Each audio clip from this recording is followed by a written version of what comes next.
अस्सलामुअलैकुम नाजरीन, मैं हूं अब्दुल अजीम। 7H न्यूज़ में आपका इस्तकबाल है। MBT के स्पोक पर्सन अमजदुल्ला खान ने मक्का मस्जिद बम ब्लास्ट के फैसले पर एतराज़ जताते हुए NIA के इन्वेस्टिगेशन पर सवाल उठाए और मुतालिबा किया कि इन बम धमाकों पर फिर से कार्रवाई की जाए। आइए देखते हैं इस मामले पर हमारे नुमाइंदे अकरम की ये रिपोर्ट। देखिए, आज का जो फैसला NIA कोर्ट की तरफ से, जो फैसला स्पेशल अदालत की तरफ से मक्का मस्जिद ब्लास्ट केस के ऊपर जो फैसला आया है, ये सिर्फ हिंदुस्तान के मुसलमानों की दिलाजारी नहीं है, बल्कि जो सेकुलर जहन रखने वाले तमाम शहरियों के लिए ये फ़ैसला जो है एक बहुत बड़ा दिलाजार फ़ैसला है। जो टेररिज़म के ख़िलाफ़ में जो जंग है उसको कहीं ना कहीं ये फ़ैसला कमज़ोर कर रहा है। तो सबसे पहली चीज़ ये है कि मक्का मस्जिद का बम धमाका होने के बाद से कुछ ही देर में चंद पुलिस के IPS ऑफिसर्स आकर ये बयान दिए कि ये धमाका जो है हुज्जी तंजीम और कोई मुस्लिम लड़कों का भी नाम लिया, उसकी तरफ से तकरीबन 100-150 मुस्लिम बच्चों को गिरफ़्तार किया गया। तकरीबन उनको प्राइवेट टॉर्चर सेल में रखे, प्राइवेट फार्म हाउसों में रख के उनको टॉर्चर किया गया। 18 महीने वो लड़के जेल में रहे। 22 महीने के बाद में वो लोग अदालत से बाइज्जत बरी हुए। तो बम धमाके, 2 बम धमाके हुए थे, एक अनएक्सप्लोडेड बम भी निकला था वहाँ पर। उसकी 2 बम धमाकों की जो है CBI को दी गई 6 महीने के बाद में, क्योंकि लोकल पुलिस नहीं निकाल सक रही थी। लेकिन जो बच्चे गिरफ़्तार किए गए थे, जिनको अजियतें दी गई, उनको कुछ दूसरे मुक़दमात में, कॉन्स्पिरेंसी के मुक़दमात में, crime number 100/2007 of CCS, crime number 113 of 2007 Gopalapuram police station और 73 ऑफ 2007 CCS, झूठे मुकदमा डाल के कोलैटरल केसेस में इन बच्चों को डाला गया। तो ये बच्चों पर जो एक तो बम धमाके में 8 आदमी मरे, पुलिस फायरिंग में तकरीबन 8 आदमी मरे। उसके बाद में जो है मजलिस बचाओ तहरीक की तरफ से उस वक़्त के आंध्र प्रदेश माइनॉरिटीज़ कमीशन के चेयरमैन यूसुफ कुरैशी साहब को एक याददाश्त दी गई थी और हमने मुतालिबा किया था कि माइनॉरिटी कमीशन की तरफ से इससे इन्वेस्टिगेशन होना चाहिए। तो Andhra Pradesh state minorities commission ने एक 1 मेंबर कमीशन L रविचंद्र को अपॉइंट किया था, जो बच्चों से जाके जेल में मिले थे और जो बच्चे अदालत में, जो बच्चे बाहर पुलिस कस्टडी से बाहर आए थे, उनसे मुलाकात करके एक तफसीली रिपोर्ट दिए वो लोग। वो तफसीली रिपोर्ट में ये वाज़े किया गया था कि इन बच्चों के साथ जुल्म किया गया है, इलीगल कन्फाइनमेंट में रखे, इलीगल डिटेंशन में रखे। वो आंध्र प्रदेश माइनॉरिटीज़ कमीशन की रिपोर्ट ना साबिक़ा आंध्र प्रदेश स्टेट की असेंबली में टेबल की गई और ना तेलंगाना बनने के बाद में आज की तारीख तक नहीं की गई। जो लोग नमाज़ पढ़ के निकल रहे थे, जैसा ही बम धमाका होते जैसा बाहर आए, तो जो पुलिस फायरिंग जो हुई थी, वो पुलिस फायरिंग के अंदर जो लोग मरे, उसके बाद में भास्कर राव कमीशन बोल के बैठा था। वो तकरीबन एक 6-7 साल के बाद में भास्कर राव कमीशन एक रिपोर्ट दिया। आज की तारीख तक भी वो कमीशन की रिपोर्ट में क्या है ये असेंबली में टेबल नहीं की गई। उसके बाद में ये हुआ कि 11 साल का तवील जो फैसला चला, तो इसमें कई नुकात सामने आ रहे हैं कि ऑलरेडी एक पब्लिक प्रोसिक्यूटर को रखते हुए एक ऐसे शख्स को स्पेशल पब्लिक प्रोसिक्यूटर अपॉइंट किया गया जिसका ताल्लुक़ कहीं ना कहीं ABVP से है।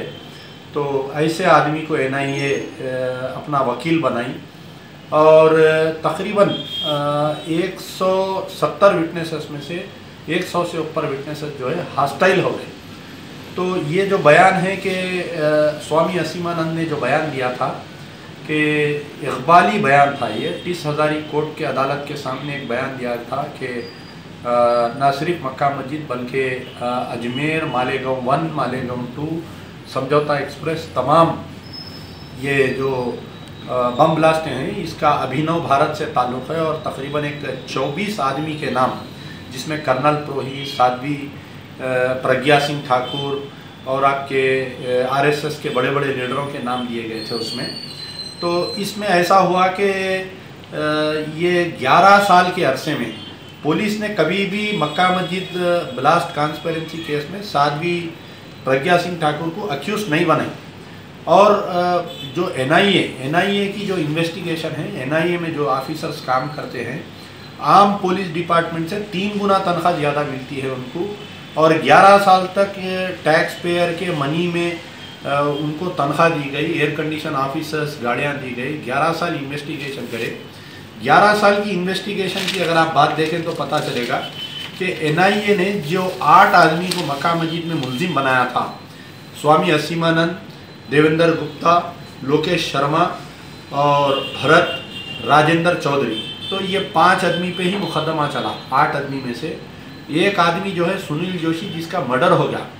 यानी एक मध्य प्रदेश के अखबार में सुनील जोशी का बयान आता है कि मेरी जान को ख़तरा है, और उसका नाम जो है स्वामी असीमानंद के कन्फेशनल स्टेटमेंट में आता है नाम, उसके बाद में उसका मर्डर हो जाता है। उसकी भी तहकीकात आज तक नहीं हुई।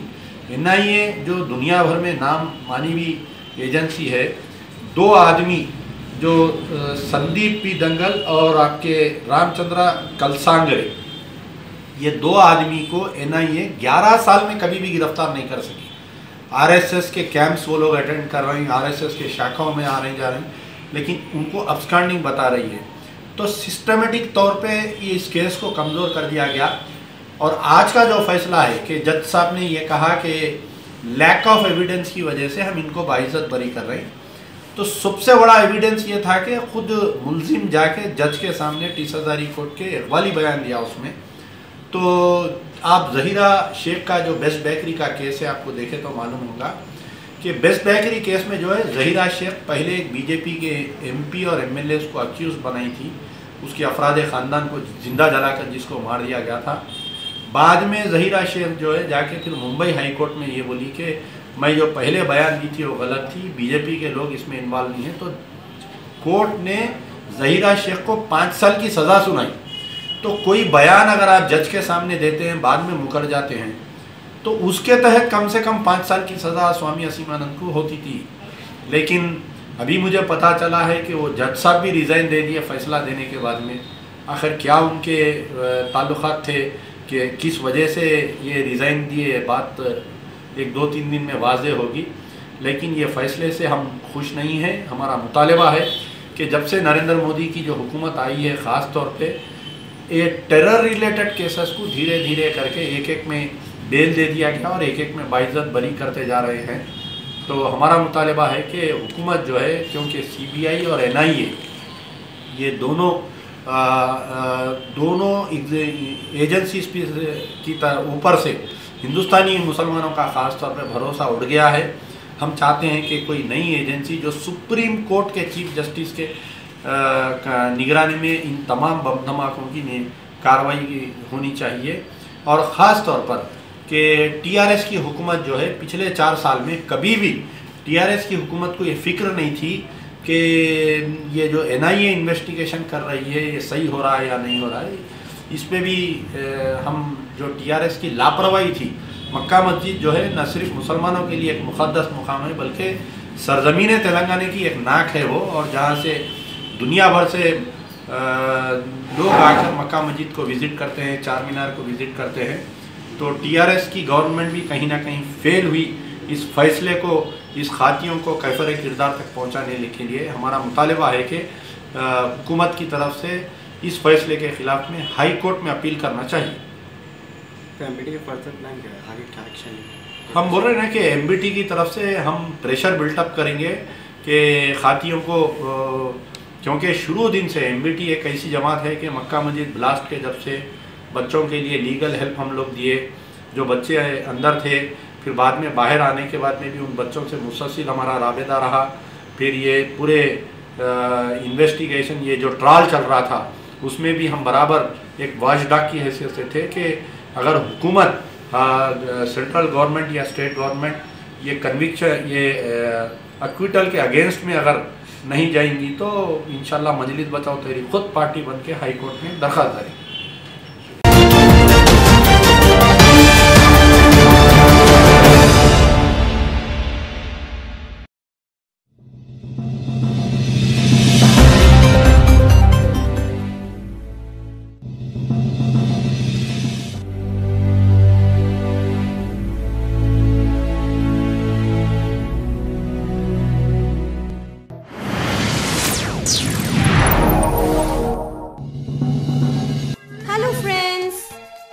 Avicenna Pharmaceuticals International Manufacturing Research and Marketing GMP certified company में आपका स्वागत है। इस कंपनी के founder managing director doctor Farhat Anwar, जो एक प्रोफेशनली हाईली क्वालिफाइड और हर्बल एक्सपर्टीज ने अपनी 33 इयर्स की क्लिनिकल प्रैक्टिस और रिसर्च वर्क के दौरान अपने खुद के फॉर्मुलेशंस के कई हर्बल प्रोडक्ट्स खास किस्म की जड़ी बूटियों से तैयार किए हैं, जिनमें सिन्ना फेशियल न्यूट्रिएंट्स बहुत ही खास है। सिन्ना फेशियल न्यूट्रिएंट्स एक हर्बल फेशियल मेडिसिन है जो एक पाउडर फॉर्म में होती है, जिसको 9 इफेक्टिव जड़ी बूटियों से तैयार किया गया है।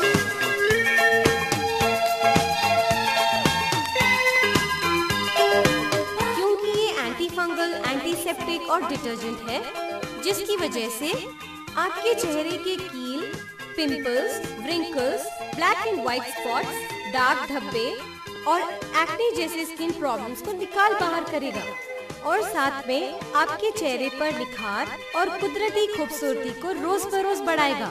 इसके 2-3 मर्तबा इस्तेमाल करने के बाद ही आपका आईना खुद बताएगा सिन्ना फेशियल न्यूट्रिएंट्स का जादुई कमाल।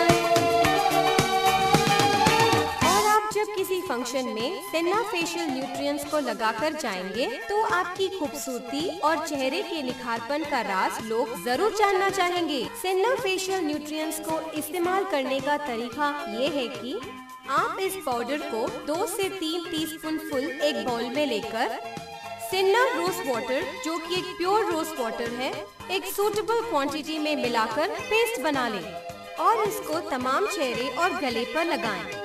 सिर्फ आंखें और आईब्रोज को छोड़ दें। मिनिमम आधे घंटे के बाद चेहरे को नॉर्मल वाटर से धो लें। लेकिन एक बात का जरूर ख्याल रखें कि अगर आपको 100% सिन्ना फेशियल न्यूट्रिएंट्स का असर देखना हो तो साबुन का इस्तेमाल अवॉइड करें। फ्रेंड्स, सिन्ना फेशियल न्यूट्रिएंट्स को फेशियल स्किन प्रॉब्लम्स वाले लोगों के अलावा नॉर्मल स्किन वाले लोग भी चेहरे की खूबसूरती और निखार के लिए इस्तेमाल कर सकते हैं। हमारे सारे प्रोडक्ट्स 100% हर्बल है, जिसके कोई साइड इफेक्ट्स नहीं है। फ्रेंड्स, हमारी वेबसाइट पर जाना मत भूलिएगा, क्योंकि ये आपको एक डॉक्टर की तरह गाइड करेगी। www.avicennaherbalproducts.com। For further information and our outlets, contact 0091 924 652 1334 741 628 1360. Customer care 040 2406 3487.